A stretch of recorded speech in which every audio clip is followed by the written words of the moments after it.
Sherry, we uncovered unfinished pool installations in 13 cities, including 2 in Gardendale and 1 over in Jasper. In fact, Greg Kirk's trail of unfulfilled swimming hole hopes stretches all the way to the Tennessee state line. It was a hole filled with water. About 15 months ago, Chaz Buchanan's family was dreaming of hosting backyard pool parties. After a bit of research, they settled on a contractor who was installing a fiberglass pool for another Gardendale family. Yeah, he was very professional, very nice. A gentle individual, and I thought, hey, this guy seems to be a pretty good guy. So told her, said, hey, I think we may have found our, pool guy. After paying Greg Kirk in pristine fiberglass pools north of $50,000, the contractor dug the hole for the pool shell, a pool shell which never arrived. So about 8 months later, the Buchanans canceled the contract and demanded a refund, which they never received. We had a 10-foot by 25-foot hole that was 9.5 foot deep. That you had paid how much money for? $54,000. The Buchanans filed this lawsuit citing breach of contract and fraud. Greg Kirk's lawyers denied the claims in their response to the complaint. But the Buchanans' experience is not unique. In this bankruptcy, pristine fiberglass pools filed last fall, Greg Kirk lists 36 rejected pool installation contracts. 33 creditors he claims to owe $1.4 million.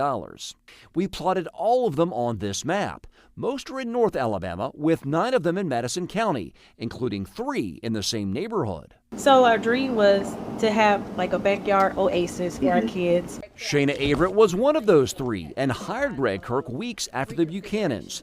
She said Kirk could beat the price and installation timelines of his competitors. Imagine the excitement that we had going from 2 years to 2 weeks. And he was cheaper. And he was a lot cheaper. The Averets paid pristine fiberglass pools $44,000. They did receive a pool shell the following April. 7 months after he dug the hole. 7 whole months. So you had a hole in your backyard for 7 months. 7 months. It robbed my kids of their summer. The Averets gave Kirk a few more months, but after failing to come back out to finish the job, they too canceled their contract. So we decided to track down Greg Kirk for his side of the story.